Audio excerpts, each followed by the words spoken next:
few things in 3 minutes, who is Reverend Professor Mucherera. A little bit about him. He's an ordained elder and professor of pastoral counseling, a respected scholar, counselor, author, and international speaker. His work focuses on pastoral care, counseling, healing, identity, and cultural ministry. He has served churches in Zimbabwe and the US and has authored several books on pastoral care, immigration identity, and narrative counseling. As the father of 3 children, Professor Mucherera brings both personal and pastoral insight into raising children in ministry while navigating the realities in life in the diaspora. Without wasting much of the time, I am going to give you the floor, Professor Mucherera. Thank you. Thank you. Thank you, Brother Frank. And thank you, PKs and everybody else for inviting me to this session. And without wasting any further time here, I didn't have a PowerPoint, but my presentation is going to be simple, very, very simple. So let me start by saying that I am going to be presenting on 3 C's, which are culture shock, Christianity, and community. Those are the main topics I'm going to be hitting on. And then I'm sure as we discuss, the other presenters will be touching on them in a little bit more detail. So let me just start by saying I have lived in the United States for the last 40 years. And I came here to school in 1986. And so some of the things that I'm going to talk about are things that from experience, watching people go through these, kids going through this, people trying to raise their own children in diaspora, and the challenges that they have faced. Even some of the stuff that I'm going to talk about are personal stuff. So I know I have a limited time. So let me get to the chase here. Let me start by saying, why does this topic matter? The reason why this topic matters is because I have watched sometimes children who come into diaspora, or people who come into diaspora in general, suffer in silence, because they don't want word to go back to Zimbabwe to say so-and-so is like this, so-and-so like this. So what do? They internalize all that stuff and just shut down.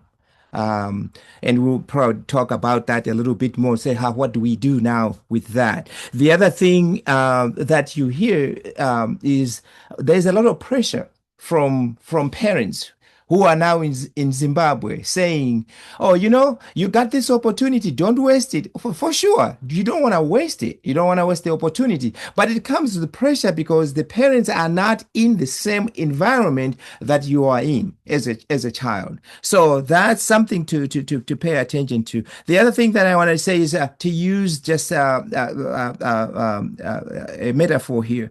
You find other people bleeding on the inside. You bleed on the inside and there's nobody else to share with about what's going on, which causes emotional stress. And in addition to that, it may actually interfere. If you are here to study, it may actually interfere with your studies because there's just too much emotional stuff that's going on, and you have no place or channels to kind of share those emotions. And the other thing, for those who are PKs, for an example, you are kind of put on the pedestal as a pastor's kid. Everywhere, any gathering you go to, oh, this is, let me just use people I have here that I know.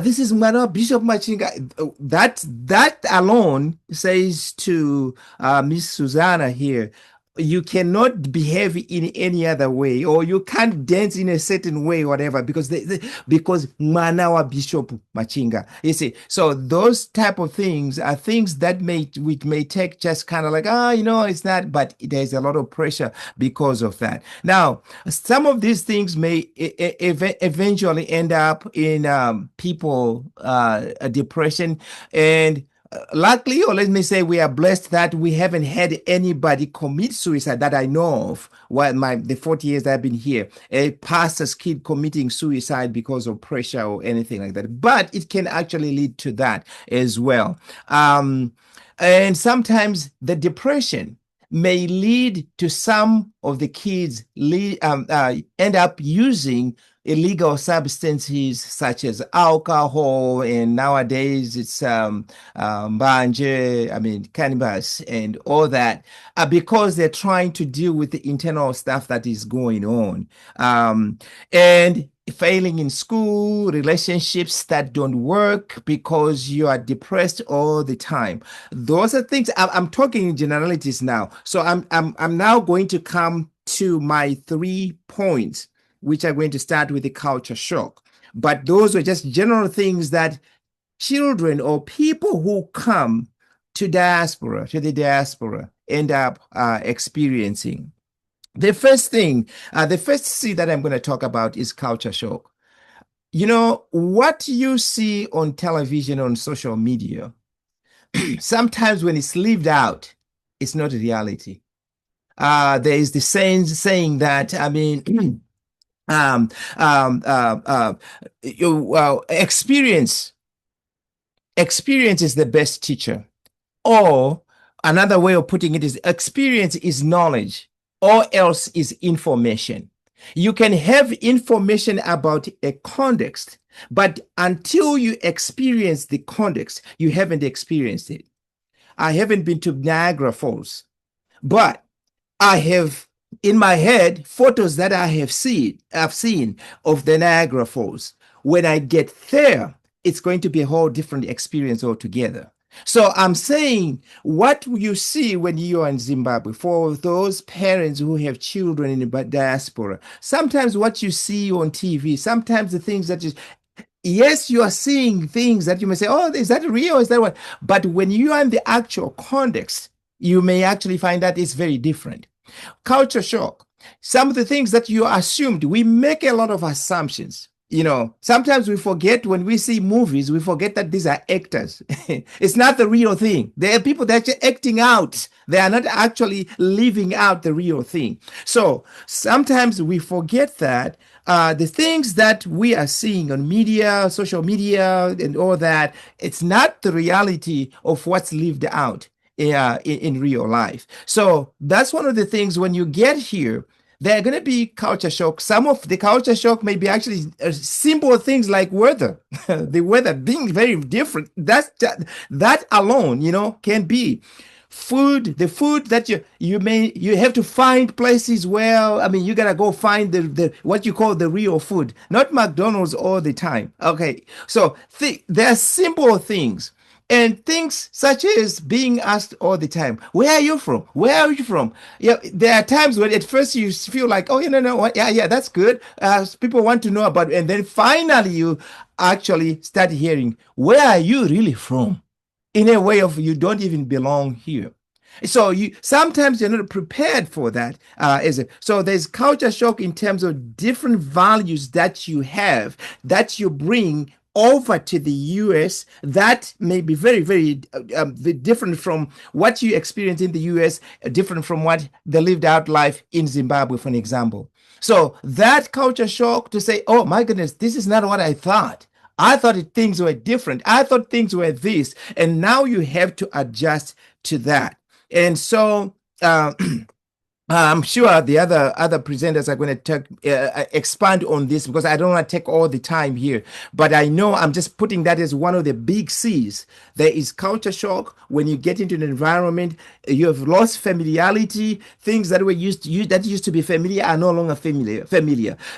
Sometimes you even want to say, you see you're over here, you see a black person, you want to say Mangwanani, you hear, oh no, they're black, they don't even know what Shona is, so it's things like that. And things like, for example, you're in a classroom and the teacher comes in and say, my name is John. And in Zimbabwe, you're not allowed to talk to your professors by their first names, this is Coach so-and-so, this is Professor so-and-so, and so forth and so forth. But here, it's very different. Those are little things, but they add up. That's the thing. It's all these little things that add up in the way that you need to adjust to somebody else who is creating a different culture. So but on the culture shock, one of the things that you need to remember is I've authored a book called third level identity, and in that book we are arguing, and I'm not the only one, there were contributors, I edited it. In that book we are arguing that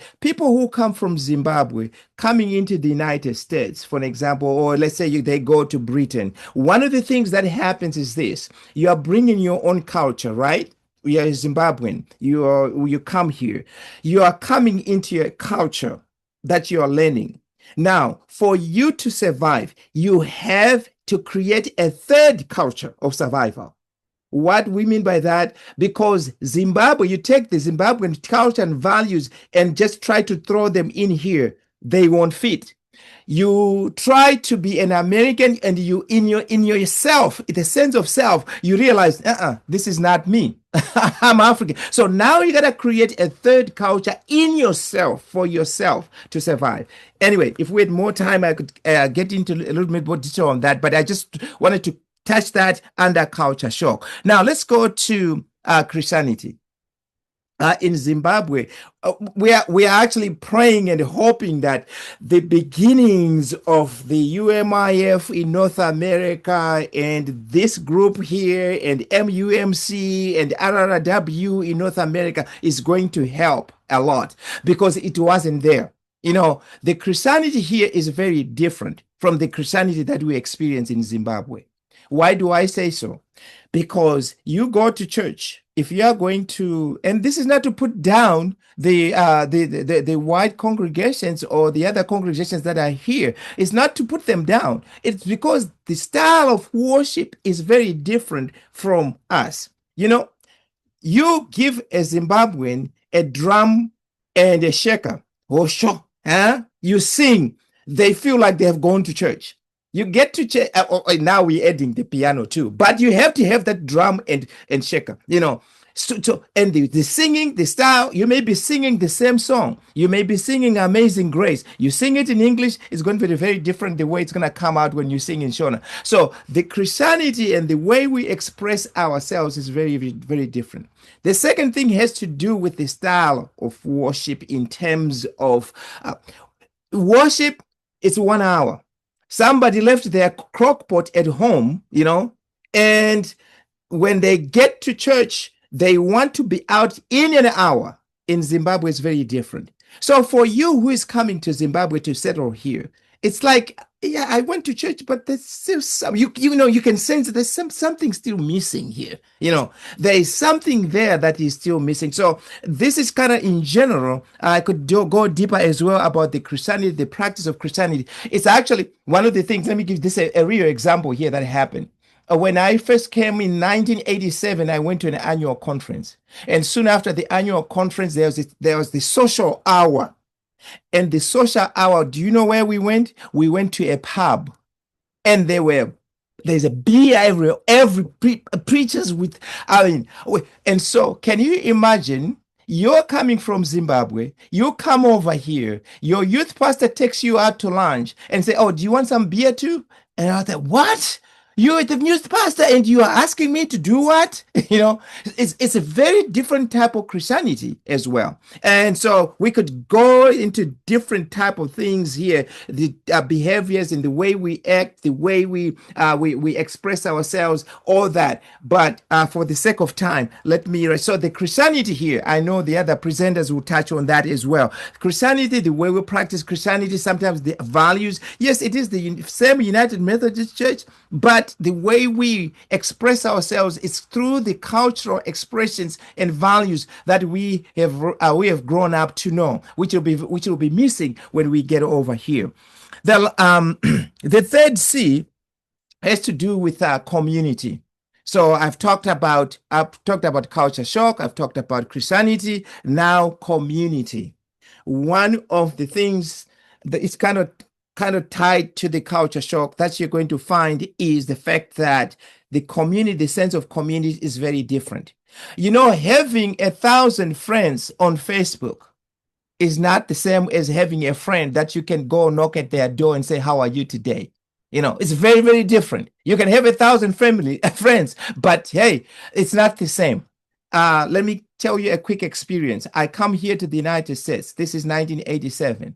And a family says to me, "Oh, anytime," I'm talking about sense of community here. "Anytime you need something, we go shopping, but anytime you need something, come over here. We'll take you shopping." So I did. I took that literally.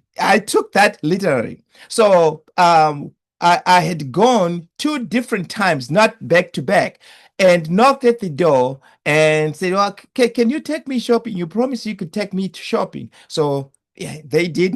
First time, nothing was said. The second time, nothing was said. The third time, they just said, "We are busy." Do you know the next thing I heard? The student life director called me to her office and said, "Hey, you are bothering people." I said, "What people? I'm not bothering anybody." She says, "Oh, no, you're bothering people. You are knocking at people's doors without any appointment, without anything, just saying, 'I want to go shopping.' You think people are here just to go shopping with you? That's not their job to take. You can arrange for you to go shopping yourself, by yourself." You see, those are simple things that here sometimes the place where the universities, depending on how the university is set up, and the places where you get to go shopping are very different. And parents in Zimbabwe were just thinking, "Oh, it's the same thing." No, it's not, because there are differences in the way the community is set. The other thing that you gotta remember is that sense of community as well, in terms of emotional connections. What you're trying to do when you get here, we have some words here that we use: acculturation and assimilation. Just some psychological words. Assimilation is where you have to be forced in to adjust in order for you to survive. Acculturation is whereby you kind of choose. It's acculturation. You see, you're changing according to the culture, but you choose. You're given the permission to choose how you want to be. Assimilation is where you're forced to. You're forced to do certain things because that's what's needed for you to survive in that particular context. So in terms of sense of community here, you have to learn to be individualistic. There's no culture where you don't have a choice. You gotta learn to be independent, to be by yourself in this particular culture, Western culture, let me say in general. You have to be very, very individualistic in terms of a sense of self. Well, that is counter to what you are used to when you were growing up in Zimbabwe. You always lived as a community. You always have that sense of community. Let me raise another thing. The other thing that happens here, Zimbabweans, when we meet together, this is just a side here. When we meet together, Fanika, me, myself, the first thing I want to know is unoerei. What do you measure? Unoera beta ere, unoera soko ere, and so forth. Now, the minute I do that, there's nothing wrong with me knowing that we are related. But do you know what the kids say? Well, if everybody becomes my cousin, who am I going to marry? Especially those who come here who are single. Who am I going to marry? Because everybody now is related to me. You've shut all the doors of all the possibilities, and now, Uko, in Zimbabwe, there are parents who say, "Hey, don't bring us a white person here." Well, you see all those type of things, because hey, we won't be able to relate and so forth and so forth. It's all those pressures, or whether it is white or whether it is Indian or whatever, but that's the community that you are in, and that's what you are surviving in. So it's those type of things that will say, okay, who am I? How am I connected? And also, the other thing is, not every city that a child comes to North America has other Zimbabweans in it. I mean, they're all over the place. So for you become a member of a community by pressure of the Kenyan community or Nigerian community or another type of community because it's different. And you still feel that sense of say, oh, no, I don't fit in this community. I am forcing myself to fit into this community because the pressure says you gotta fit into that community. Let me I'm looking at, I think my time, I got 1 more minute and then I'm wrapping up so that others can be. The other thing has to do with finances.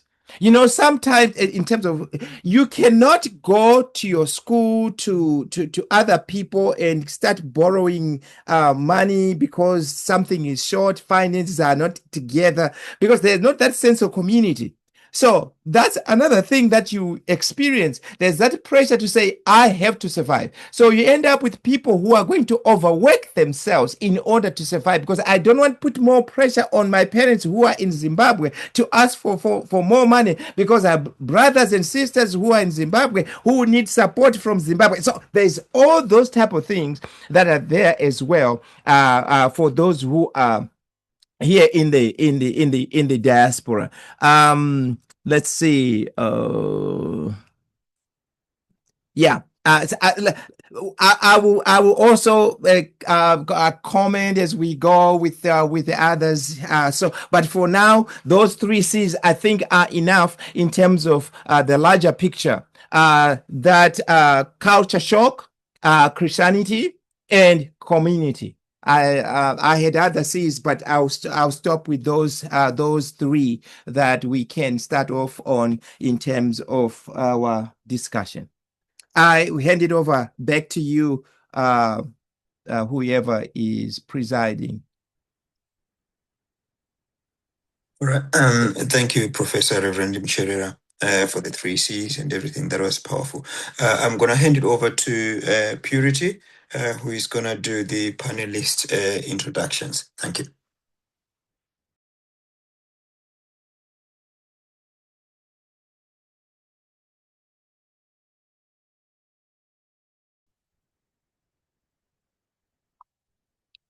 Eight minutes.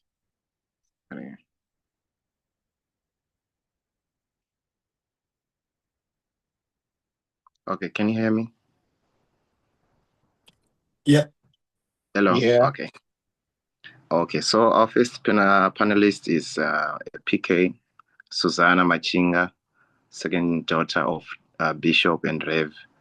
Dr. Machinga, migrated to the United States at 5 years old and again at 18 years old for college. She holds a master's in college and student personnel and is currently pursuing a PhD. Now, research director, she has a passion for working with teens and young adults. So has witnessed firsthand the joys of being the diaspora while also navigating the expectations and sufferings and resilience that often accompany being away from home. Then our second panelist is a PK also, Kudzai Kamupira, son of the late Rev Kamupira and Mai Kamupira. He migrated to Poland to pursue his college education, where he's earned MBA and become a co-establisher of Poland United Methodist Church Fellowship. Having navigated life in diaspora, Kudzai brings a unique perspective on identity, faith, leadership, and realities of being a pastor's kid far from home. Then our third panelist, she's Reverend Chirowa, is an ordained elder who relocated to the United States to pursue a master's degree in pastoral care and counseling. This transition broadened her perspective on ministry, culture, and life in the diaspora. As a mother of 3 daughters and wife, she brings a unique blend on pastoral wisdom and lived experience. Having experienced the challenges and opportunities of relocating later in life, she offers a valuable insight into faith, family, and cultural adjustment. Then our last panelist is Rev Makwasha, an ordained elder in the United Methodist Church. He holds a degree in Divinity and Development Studies and is currently completing a PhD. As a pastor and father, Rev Makwasha brings a perspective of a parent who has released a daughter to pursue life in the diaspora. His experience navigating faith, family, and reality supporting a child from afar offers a valuable insight into the joys, sacrifice, enduring, and bonds of ministry, families, and across continents. Thank you.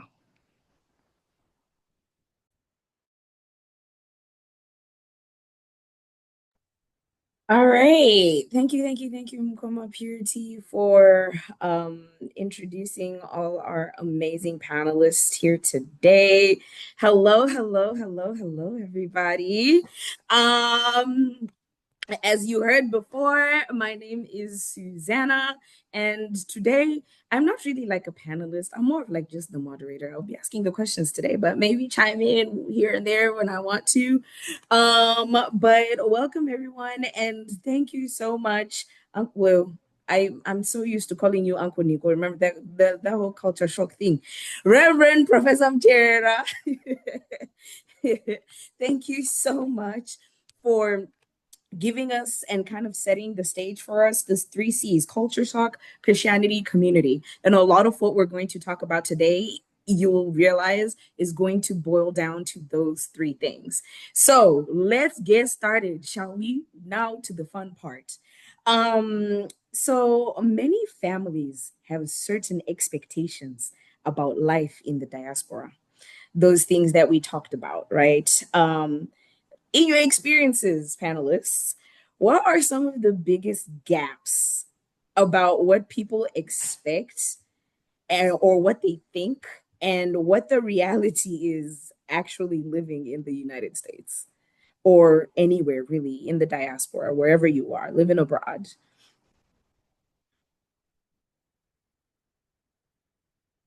And you can just, panelists, please feel free to just unmute and chime in whenever you're good. Thank you, Sussana, and thank you everyone for having me. Thank you, Professor Mucherera, for sharing about the 3 C's that almost incorporate almost everything in it. Thank you so much for a wonderful job on expectations and reality. I thought I should speak first because it looks like I'm the most recent person coming and facing these expectations. Many people, when we come from home, they think once you get to the United States, as soon as you get to the airport, you receive Changan bags full of money. When you just come in, you just usher out, dish out money everywhere. And at the same time, as we also move into the US, we also think the same. You think life has just become easy when you get to the United States or when you get to diaspora. But for me, it looks like getting into diaspora is just finishing O-level back home and enter into the world of new realities, new things that you don't even know. We are faced with the do-it-yourself here. Back home, we are used to just doing things, and as pastors, we are used to tell people to do things for us. And they usually do that back home. But here, you just have to do everything for yourself. And we are also faced with loneliness. When you think you have people you know, you have people to talk to, when you come here, you realize you are by yourself in your room with a closed door. You have your bathroom, you have your refrigerator, you have everything that you need, but you don't have people. And as a pastor myself, I was used to talking. So now that I'm here, oh no, it's a different thing altogether. Thank you. Wow. That is so powerful. And you touched on a lot of things. I'm not even going to take too much time to add on to that. I don't know if Kudzai or Rev Mucherera have any additions to what Rev Julie has just shared. And Rev Makwasha, I know Muriku Zimbabwe, and you have a daughter in the diaspora, but maybe there's some things that she has shared with you that she was like, this is crazy.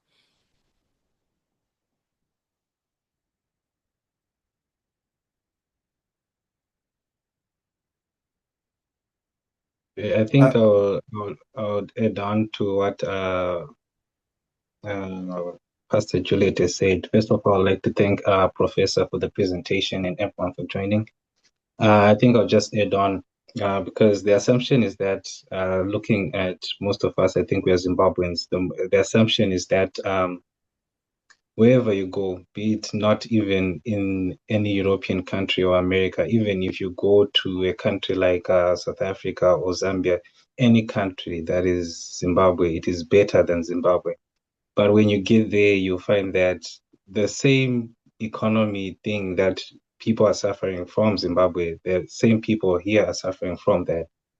Because when I was talking to even some of the Polish people here, they'll be telling you like they're also having quarrels with the government. They are also protesting and everything like that. And you'll be like, I'm in this country. But yeah, so everyone also has that expectation that when the moment you get there, you get a professional job, you're wearing suits and everything is sorted out, but you're going through the same struggles, mainly because you're also a foreigner. So being a foreigner, you don't get the advantages as someone who's already a person who's from there, right? A national from there. So for some of us, we have to scrap to get those kind of benefits. So that's something that people don't know, that we are working day and night to even try to get those benefits that other people are getting, as we are trying to hide sometimes so that we make it through each and every single day. And you'd find also when it comes to Christianity, our doctrines and theirs may somehow be different. You'd find some of our doctrines, not necessarily doctrines, like what the professor mentioned, like they can give room that say as a youth pastor is they can allow like youths, we can go hang out. For them, hanging out is drinking. That's their kind of hanging out. And for us, it'd be like no alcohol, right? And there are some kind of dressings that for them it's proper, but when you see it, you'll be like, what's this? So those are kind of also some expectations that we see, but they are kind of hard, such that when you try to absorb them because you are in that environment and people see you maybe on your pictures and your dressing, they'll be like, one of those like what is this child doing now? But you are also in the environment where you are in. Yeah, so that's my input on this. Thank you, Brother Kamupira. Just to add on to what Rev was talking about here in terms of isolation, one of the thing that is going on right now, and this is almost worldwide, is the issue of racism. There's no two ways about that. I mean, you may be the top student. You came from Zimbabwe. You be the top student in the classroom. When you get out on the streets, forget it. They don't even care. So those are the things that you say, okay, I came here to improve myself and so forth, and I'm doing very well. But again, that sense of community is not there because of the racism. So I'm sure probably we'll talk a little bit more about that. Racial issues are real. They are real in the Western world. So that would be another thing that adds on to the isolation that Rev was talking about. Yeah, thank you so much. So really just like to go to Kudzai, the grass always seems greener on the other side. And also what kind of Rib Chirowa was saying. And then to Uncle Nico's point, you know, it's different because you're not in your own country. You don't, so the belonging piece that he was talking about too, those are very real things that happen here. And I would like to, I think another thing that people I think misconstrue is that once you're here, you have everything together, right? We're here talking about pastors' kids and the pastors back home, but really it can go to any international student. Is Wabereki, when parents call and say, "How are you doing, Wanangu?" Your child is most likely going to tell you, "I'm fine." Because if they tell you I'm not okay, you're probably not going to believe it. You're going to be like, how are you not okay? Kwa America, where there are opportunities. How are you not okay? Go Poland, where there are opportunities, where there this, the economy. Or your child might even tell you the truth and you'll say, ah, urkunyepa, you're just being lazy or whatever. And so I think we do really need to be careful as parents when our children share with us the struggles and the things that are going on, for us to believe them the first time. And also for when they don't share with us and just say Kuti, they're okay, please assume that it's a lie, because more than half the time it is a lie. It's not true. They're not okay. Our kids here, that's the truth, is our kids here are not okay. I have an example of a PK who he tells his parents he's okay, right? And then back home, when the parents ask, they're like, "Oh, they're okay." But Isusu here, we know what that like all the financial things that he's going through, all the mental things that he's going through, and so please, parents, please, reach out to your kids, and so just kind of moving on about additional pressures. We had touched a little bit about them. What additional pressures does being in the diaspora and just that the diaspora experience exist that may not necessarily exist back home? And I know Rev Mucherera, Professor Ataura, a little bit about racism. There's a lot of racism here, which we may not experience back home. What other pressures do we think are here that aren't necessarily at home?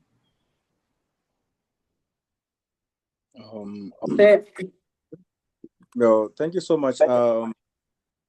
Yes, thank you so much. Let me also write on the protocol that has already been established. And thank you so much, Professor, for taking us through the 3 C's. And myself being a parent here in Zimbabwe, and with a kid who is out there in the United States, in the UK, let me say, our understanding of the migration is more than an economic journey. We later discovered that it is a very emotional, spiritual, and relational experience that the migrants who our kids find themselves in. So at one point, we celebrate the opportunities that lay ahead of the diasporians. And at the other point, we also found grieving on the separation that we think this just the separation, like what the professor has said, it offers its own pressures on us and as well as the kids. So the departure is not a very good experience when the kids are going out there. So we found that with the culture shock, you find there are gaps here, because when the kids arrive in out there, they tend to find a social isolation, and at most we have to be communicating with the kids, not just by text, but at times you have to have a video call to make sure that the kid is near you, he or she can see you, and all that. So the pressure is both sides, the parents as well as our kids who are out there are working. And I've also discovered that the financial migration crisis that we have on, because the kids are trying to work hard faithfully, covering to cover the support of the families out here, and sometimes helping with the fees, medical expenses, and the improvements that we can all call for. But at the same time, there's also always a pressure that they work outside hours, and that the pressure is just too much. As much as we have learned to accept and improve on our financial status, but the demanding work schedules of our kids, I think sometimes they're too much. So there's a lot of pressure which comes with it when we talk of our kids in diaspora. So I was actually going along with the cultural shock that we find ourselves in. However, I also wanted to, I further looked at Christianity. Yes, like what the professor says, that we are encountered with environments that offers not the way we used to worship here in Zimbabwe. It's different when it is out there. But the church, the presence of the church out there again has come in hand to assist. And I think it is very important that the missionary vision of educating the kids before they go out, as well as making sure that out there's a mission movement to receive the diasporans, so that they can remain in touch or connected to how we worship. I think the professor touched on the use of the washo and so forth, and our hymnals. But I think it is also important that the church stands strong when it comes to remove the pressure that is on our kids. I think that's my contribution on that one. Thank you so much, Reverend Makwasha. And kind of just to add on, I think another thing that an additional pressure that's here is, we call it black tax, right? Whereby, because you're here, you're now expected, as the child, you're now expected to take care of everyone back home. Reverend Chirowa mentioned that people expect that once you arrive here, people back home think kuti, you automatically get a changanbeg full of money. So when people send their kids abroad, they automatically think kuti, oh, because you're abroad, you start getting phone calls. Ningi is in the hospital, needs bills. We need to pay for rent. We need to do this, we need to do that. And they're really putting a lot of pressure on their children to have to send money home and take care of things at home. And yet, even here, they're barely surviving themselves. And so that's a huge, huge thing that I think is an additional pressure for a lot of pastors' kids, is that black tax. And I will say, just another little addition too, is the expectation that once I'm here, I am also expected to then essentially harbor or help someone else who's going to come the next day. And yet, in Mini, I'm also struggling. A lot of times people will send their kids and say, Kudzai ariko, but Kudzai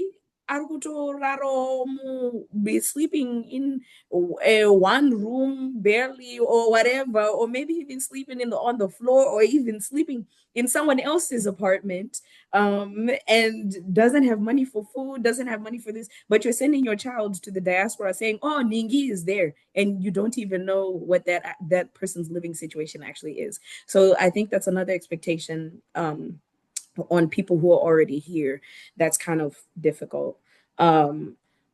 But I think we really touched on a lot of the pressures, and I will just kind of, to move on a little bit because our time is running out a little bit.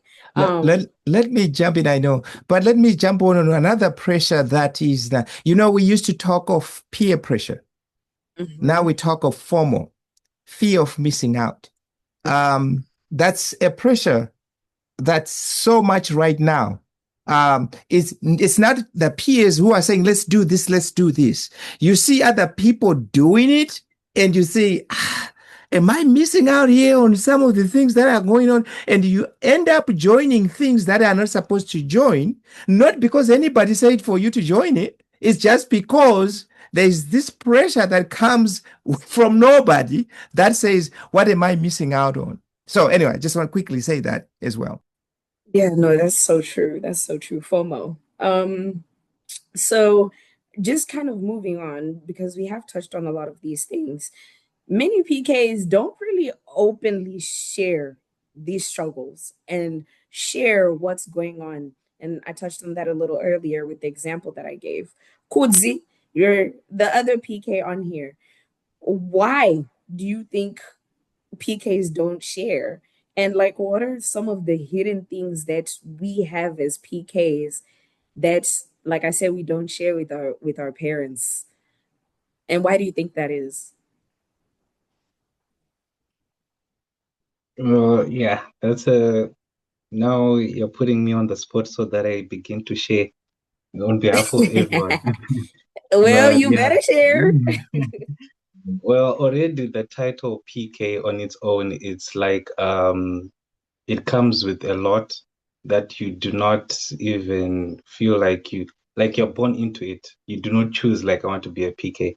So when you become a PK, there are certain things that are already by the society. They expect certain things that you, like when you're growing up, you didn't sign up for them. Unlike our parents, they chose to be a pastor. They thought about it and they were like, no, me, I'm accepting this call. But for us, we come into it. So there are certain expectations now that are expected for us, right? But I haven't signed up like, yeah, this is what I want. So there are certain things that we expected. You're certain to dress in a certain way, to speak in a certain way, to behave in a certain way, things that you're supposed to do. So you find that the moment you try to live a certain life or go in a certain venture, let's say, for example, you decide like, I want to do a program that's maybe in media or acting and stuff like that. People see it like acting as something that's demonic, something that's satanic, but you can be an actor and be a Christian actor and bring the gospel through media and stuff like that, right? People, if you say you want to do maybe fashion, people just see people wearing miniskirts, wearing revealing clothes, but you can be a Christian and do that and bring Christianity in that certain venture as well. So you are limited in the things you do. Some you find it's either if you're not going through the core, you're doing music and with the music that you're doing, it should be praise and worship. If you see, so those things, you are limited in the things that you do. So these are some of the things that that are hidden in us, like some of the goals and some of the things we do, even socially, they are limited per se. Though I know that I mustn't do this and that, but it's now because people already say I can do that. I can give a perfect example that when I'm hanging out with my friends, the first thing they say is, this one is a PK, he doesn't take alcohol. I should be able to stand there and say, no, I don't take alcohol because I'm me. Don't use the title PK. This is one is a PK, he doesn't do this. You see, the introduction on its own, there's a stereotype that's there and there's a judgment that comes. Already, when you're in Zim or anyway, there's a stereotype that pastors' kids are naughty. So even if you are someone who's good, and you are bearing the whole burden of everyone.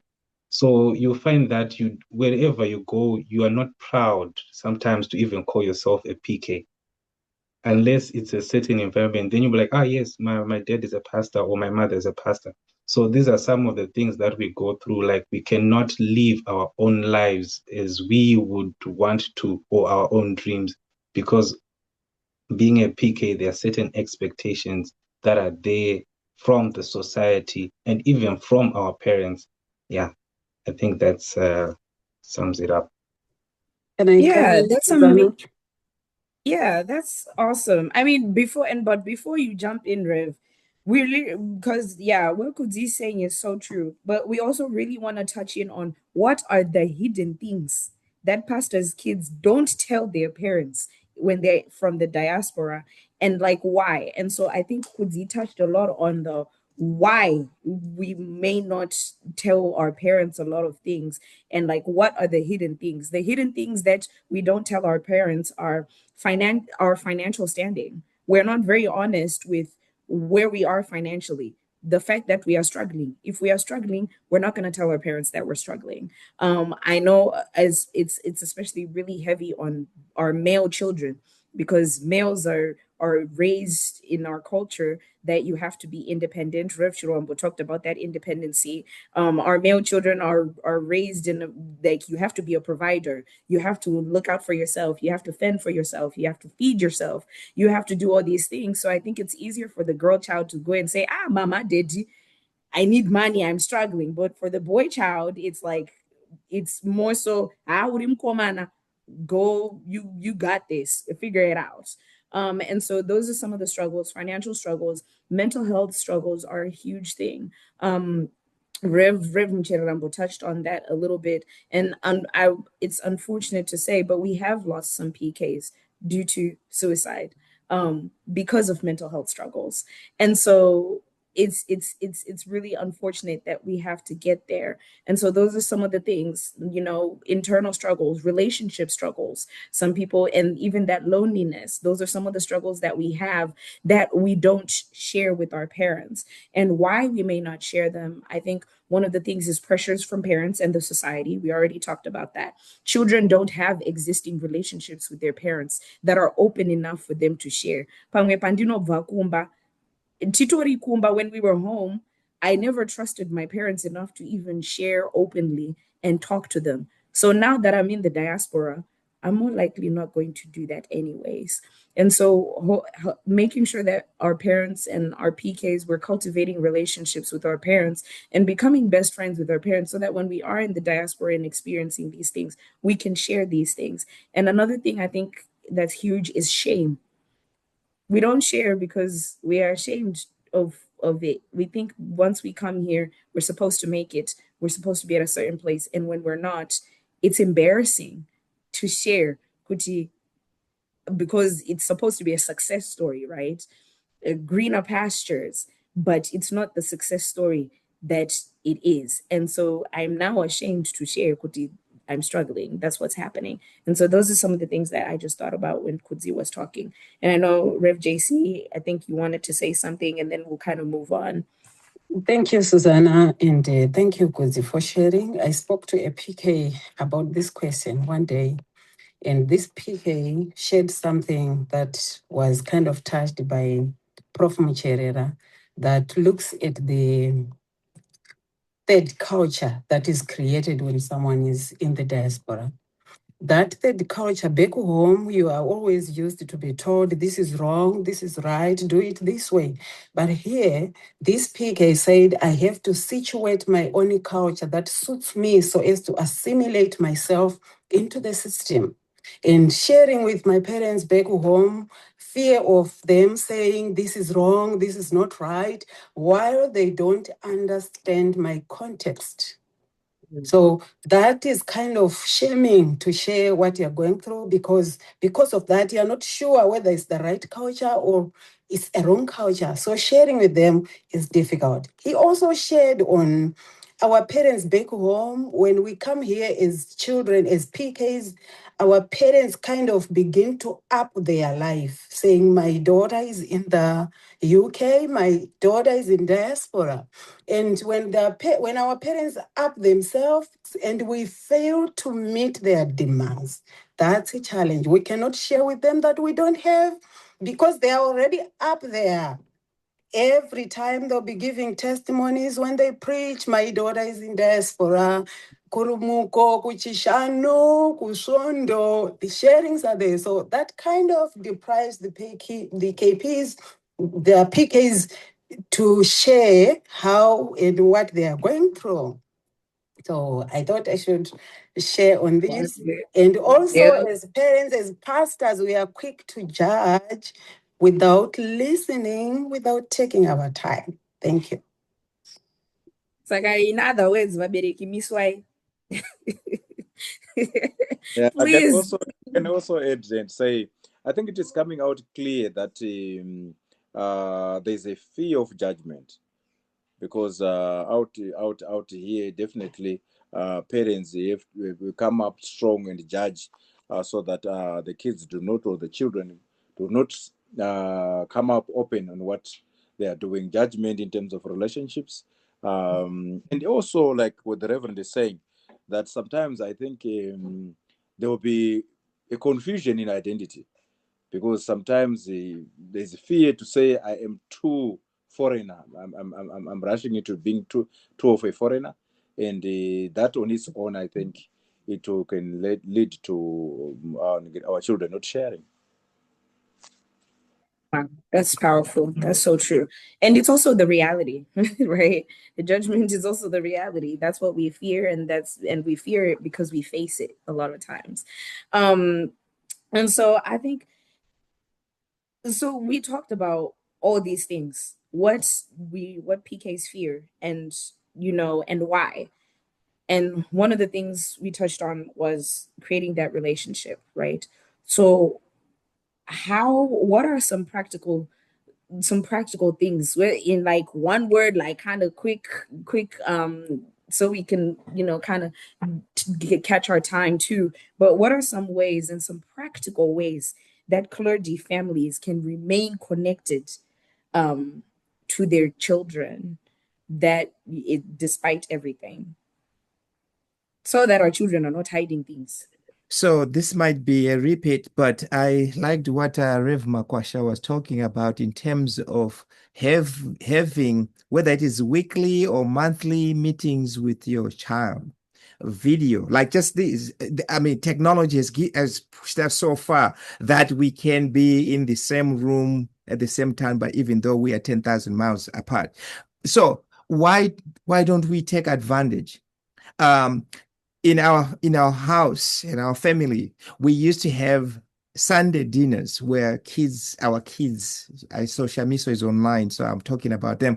Our kids would share when they were in high school, college, they would come share about what's going on in their life and how we can negotiate certain things in life. So how about continuing the same thing? Because we think the kids are already connected. Well, they may be struggling. So that's one way. The other thing that I would say is for those who come here, please, please, please do not isolate yourself. Network, network, network. Find where the other youths are. That way you can be connected. And that way, what you cannot talk to Nico about, Sussana, you have somebody else to talk to. So networking is another thing that we actually need to do, whether it is in the next state where you are living or whatever, but at least network. Don't drop that. I can jump in. I think, thank you, Prof. Mucherera, for sharing on communication. I think when we are in diaspora, we need more of a listening ear than frequent advice. We always used to say, do this, do this. I think we have advised our kids enough when we were with them, but it's now time to reflect and show that what we have taught them, they got it or they didn't get it. We need to create time to be so intentional about talking, about listening, more of listening than frequent advising. Don't do this, don't. It becomes a problem. It will kind of cut off from communication. Kudzai, I think you had something you wanted to say. No, just to echo what she was just saying, like open-mindedness to the people that are out there, like especially parents. Like I like my parents, like would talk, like they would ask, like, what's the society? They like everything. And for example, here in Poland, when we came, there was no United Methodist Church. So you have to look for other churches. So you tell them, I went to this church, it's like this and it's like this. So already a grown up, they have to trust your decisions, like what was mentioned. like you are able to discern that this is right and this is wrong, and all those things that you have taught us, what eventually we're supposed to use them. So that open-mindedness, that knowing that my child is there, I taught her or taught him right, they are able to make their own decision. So sometimes if you're not open-minded, I won't tell you what's going on. I'll suffer by myself. Yeah. Let me also jump in there with that same vein. Another thing that's happening is, let's say I started confiding in Pastor Juliet and Reverend Juliet, right? The next thing I hear are my parents talking to me. I'm here in diaspora, right? You are talking to Uncle Nico, right? And then the next thing you hear your parents from Zimbabwe telling you, oh, so this is what you are doing now. Please, if things are talked about in confidence, try to reach out to the child and help the child. I'm speaking not to the PKs. I'm talking to the pastors. Okay. The pastors who are here, the adults who are here, help the child. This is not a way to go tell. It's a time to, because if you do that, then next time they won't talk to you. Because now you talk, so you become the informer for the parents at home. I mean, there are certain things that you hold in confidence and try to help the child if you can. If you cannot, there are other mental health facilities over here that they can go to where you can kind of support them. So just that as well. Awesome. Thank you so much. So kind of what I've heard in a nutshell is have monthly, weekly meetings. I know like my father literally calls us almost every single day. So make time, pastors. We know you're busy, but make time for your kids. Network for kids who are coming here. Find people to network with. And then for parents, creating time and being intentional. And then be open-minded when you're talking to your children and trust how you raised your kids. You're the one who raised them. So trust that you raised them well enough for them to make the decisions that they need to make. And I think there's someone in the comment section that said whenever they leave their house, their parents additionally assign another clergy family that's there for them to interact with. So now they have many parents, which is great. And then that also boils into what Reverend Mucherera is saying, that whenever the children do come to you and you are that clergy family, please don't just go gossiping. But yeah, so we love that. And so now let's kind of talk about, just because I think we're left with just about like 5 minutes. And so it's really difficult for our pastors. We've talked about a lot of things that our pastors need to do, but they have to balance ministry and being parents as well, right? So how can our pastors, and Rev Makwasha, how also have you made sure that your ministry doesn't come at the expense of your relationship with your child in the diaspora? Rev Chirowa, how have you made sure that your relationship with your kids back home has stayed intact, but also balancing ministry? Kudzai the same, Rev Mucherera the same. Yeah, thank you so much. It has not been an easy journey, but it has taught us a lot of resilience. We have to set aside the much needed time to create a platform where we interact almost daily, and even create platforms where we share the word of God, pray together. That has been very, very important in this to help our kid in such an environment. And also, like it has been mentioned, that we have had pastors who are out in diaspora, who we've taken up to their sleeves to assist our children, and that has come in as a big hand to assist and facilitate prayer, counseling, even online fellowship when the kid is at work, or when the kid finds time for fellowshipping, and even practical support. We have seen it happening a lot, and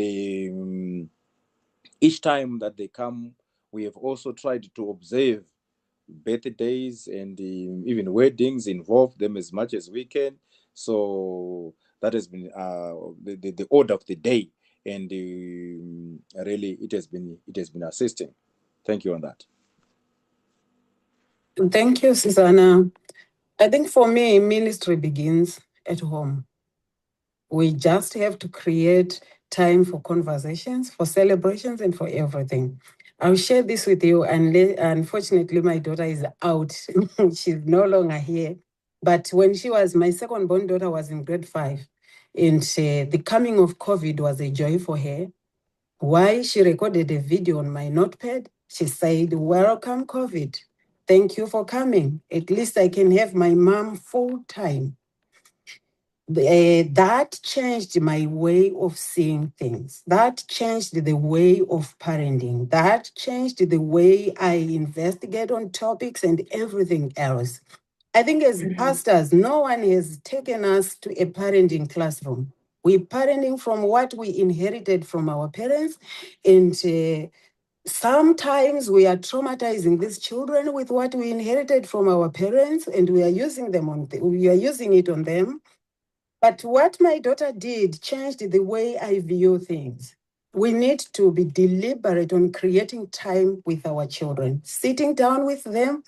Now that I'm far away, I have to be deliberate because I'm reminded each time that, okay, I need to have time. So we need to have conversations with our own children. And though being pastoral is very important, but I think to be a good pastor, you need to have a good family that is telling enough. Because losing our families will also lead to be bad pastors because we'll be putting the pain that we have from the family onto the church platform. So I think it's very important to have open conversations, and creating safe spaces for our own children. And to be patient. God is patient with us as sinners. We also need to be patient with our own children, with our own families. Thank you. Wow, that is very powerful. Thank you so much. Let me add here. One of the things that I have intentionally done, whether I've succeeded or not, is another story. But when I am coming from work, my work being a professor, when I get home, my kids are not looking for a professor. They're looking for a father. So I have to change that mindset as a pastor to say, my role here has changed. Yes, I'm a pastor. That doesn't go away. But my role changes, with the environment that I am in church I don't want my kids someday to say, for us to see our father, we have to go. If I was visiting, we have to go next door to go see our father because he's busy visiting other people. But he never comes home. When he gets home, we are asleep. When he's the first one to leave the house. Create the time, like Rev was talking about. Create time. But actually, both Revs were talking about that. Being intentional about creating the time for our children is one thing that us as pastors, we have to be intentional. That's the thing. The key word is intentional, because ministry is always there. But if we put our kids on hold, then, and we try now after we retire, now we try to come and make a relationship. They say, where were you all these years when I needed you? So yeah. I'm guilty. Yes. I'm guilty as well. So that's so true. Thank you so much. Yeah, intentionality is really huge, and that's really what I've heard a lot is just the intentionality. Be intentional. Know your children. Be intentional. Know what friends they have in the diaspora. Who are their friends? In my dad, whenever he calls, you ask me, Sussana, how's Tunisia? Because he knows who my friends are, right? Who do they hang out with? What's their environment? Tell them, turn your video call, give me a tour of your house. What does it look like? Ask what's in be. That's so true. Let's be intentional. I love that. And so just now, because my timekeeper is telling me that I have 5 minutes left, actually, and they told me that like 3 minutes ago. So we have 2 minutes left. So in those 2 minutes, if we could just like rapid fire, what are some opportunities? Well, I mean, we've talked a lot about like the challenges, right? A lot of things that have been going on and the challenges and all those things. But what are some strengths that we have seen emerge amongst PKs and clergy family in the diaspora? Like, what are some good things that we've seen?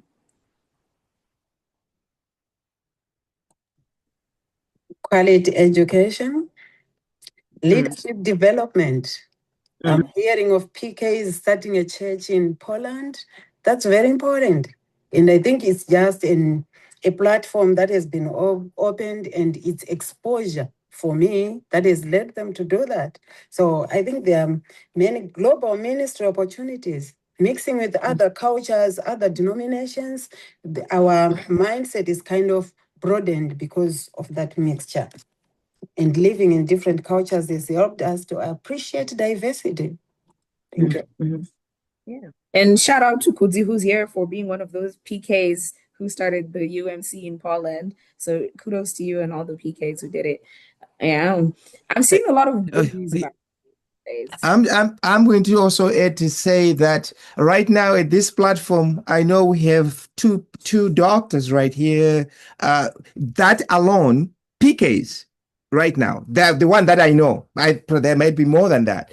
How many masters we have here? I don't know. How many bachelors? So it used to be vanowafundisi vanotambura. And we are changing the story. We are changing that narrative to say no, that's not it. we are better than we'll fight through and get to where we can, because God enables us to do that. So I wanted to say that just in this, there might be more than one doctor that I know of, but I know there are two of them. That alone is, for me, it's a bright light. Sure, Breaking barriers. Thank you so much. And I can just add on to the two.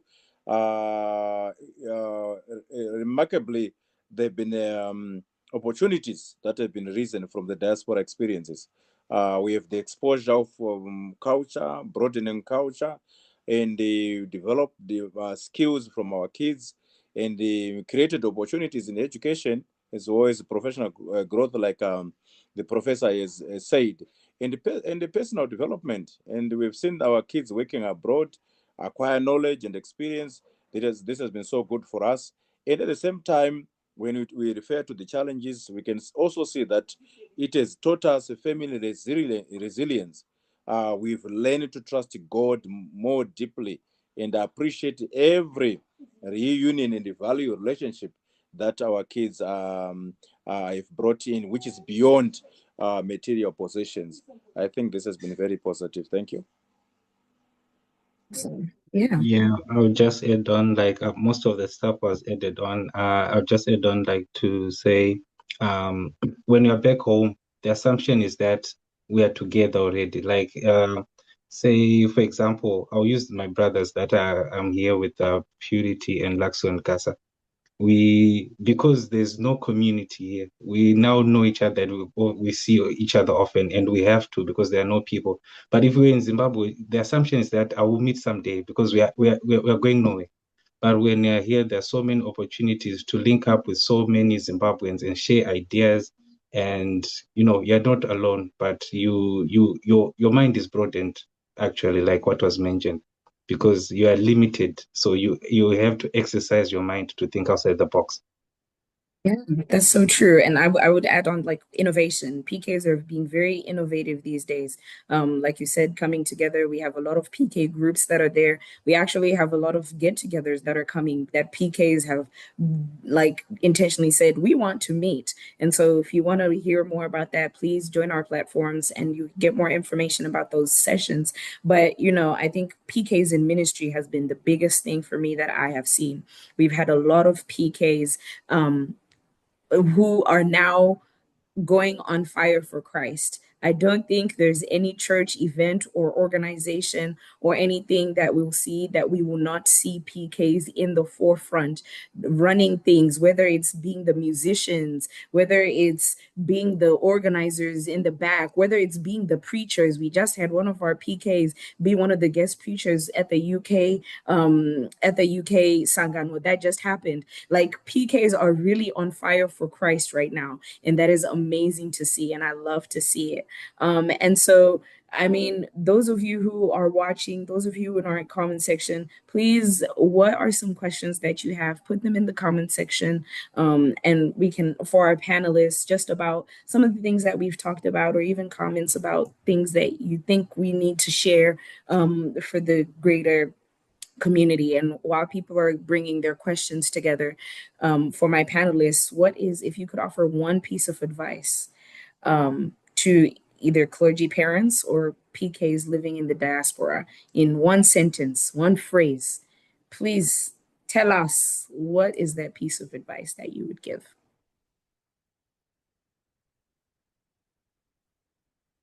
And we can start with Rev JC, because she's already ready to go. Thank you so much. My piece of advice will be, ministry is important. At the same time, family is important for the clergy. Create an environment where your children can speak honestly. Listen, and listen before you correct. The greatest legacy you can leave is not just a successful ministry, but children who still love God because they experienced God's love through you as a parent. My children should just experience the love of God through me. And to the PKs, don't lose your identity in Christ while trying to fit into a new culture. Embrace the opportunities around you.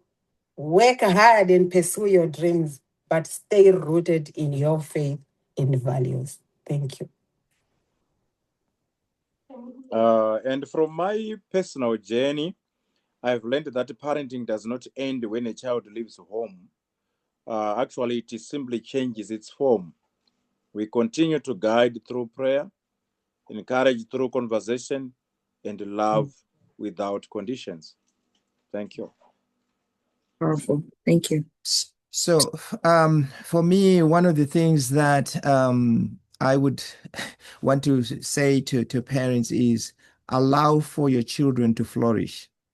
Do not choose jobs for your children. I think Kamupira said, do not choose a job for your child. Please don't do that. You may nurture, but you don't have to choose it for them. That's one thing. The other thing that I would say to the PKs is, if you are in diaspora, you are a PK in diaspora, never look at yourself as, I'm too young to do anything in terms of ministry, especially. I've always said this. I think people in diaspora are tired of me hearing from me to say that. Please bloom where you are planted. Don't wait to say, oh, I'll do this when I go back home to Zimbabwe. Who told you you're going to go back to Zimbabwe alive? Take this opportunity as an opportunity that has been given to you by God to flourish and to do ministry wherever you are. Do not wait for, don't put, in other words, do not put your life on hold. That's it. Okay, for me, I think first of all is make sure that you have a community. A community helps you even with mental health, like you're far from home. If you have the community there, and also make sure you have communication with people at home, and don't lose yourself. Take other cultures as exposure, like learn from them, but don't lose yourself. Always stick to the word and all that you were taught, and then take advantage of the exposure. Like opportunities that have come, whatever you have been, whether in Poland, USA, wherever you are, take notes from there and use those things to your advantage. And one verse that always helps me, in as much as I might feel like I might not have been called as a pastor, but everyone is called. So whatever you're doing, be it finance, be it what medicine or whatever, you are in ministry. So whatever you're doing, take advantage of that opportunity. Even if you're doing hair, if you're doing people's hair, it is an opportunity to preach the gospel of Christ. Yeah. So thank you so much for all the great advice. I think for me, I would just say, PKs, please be honest with your parents. Um, don't don't sugarcoat things because we need help, and everyone needs help once in a while. So, and if you're not honest to your parents, please be honest to somebody about what you're going through. And I would say, parents, please listen to your children.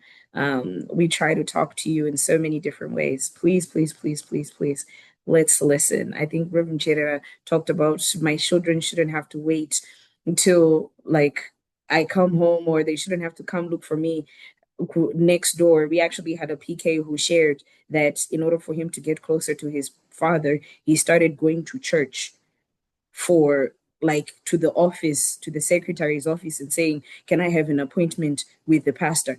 And then when it's time, he would then come and say, "Deji, this is my appointment. How are you?" And create that opportunity.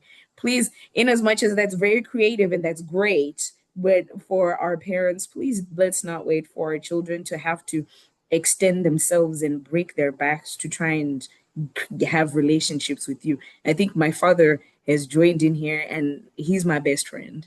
Like, so please, please, please, let's relationships. I think my biggest advice is create relationships with each other.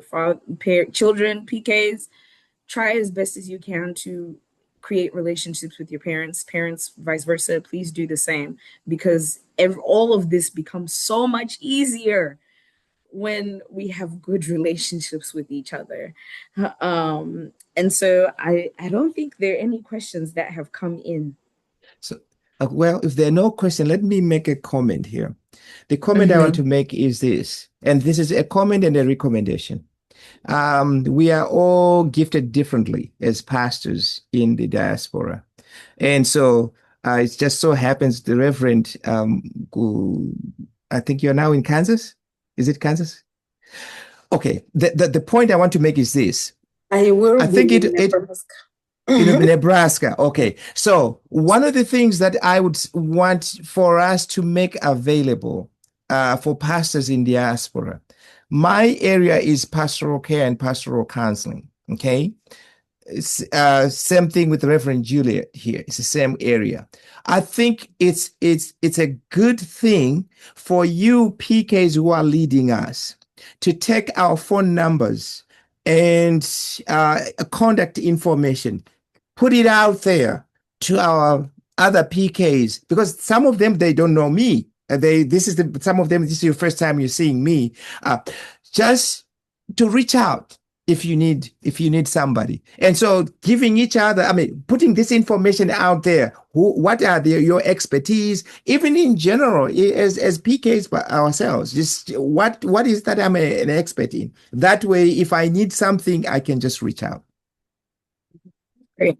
We actually do have a pastor's kids directory that has gone around, where all our PKs are gathering that information. But it is good to gather information of our pastors in the diaspora so that our PKs can know who to reach out to as well. That's a great recommendation. Thank you. All right. I don't think we have. Does anyone in the chat have any questions that they would like to ask our panelists, or any contributions that they think they may have? And my timekeepers and my helpers, I know you guys are also on Facebook. You can look and see if there's anyone on Facebook who has a contribution or also has a question. But I think we touched on a lot of things today, and a lot of tangible advice for both PKs and for pastors as well.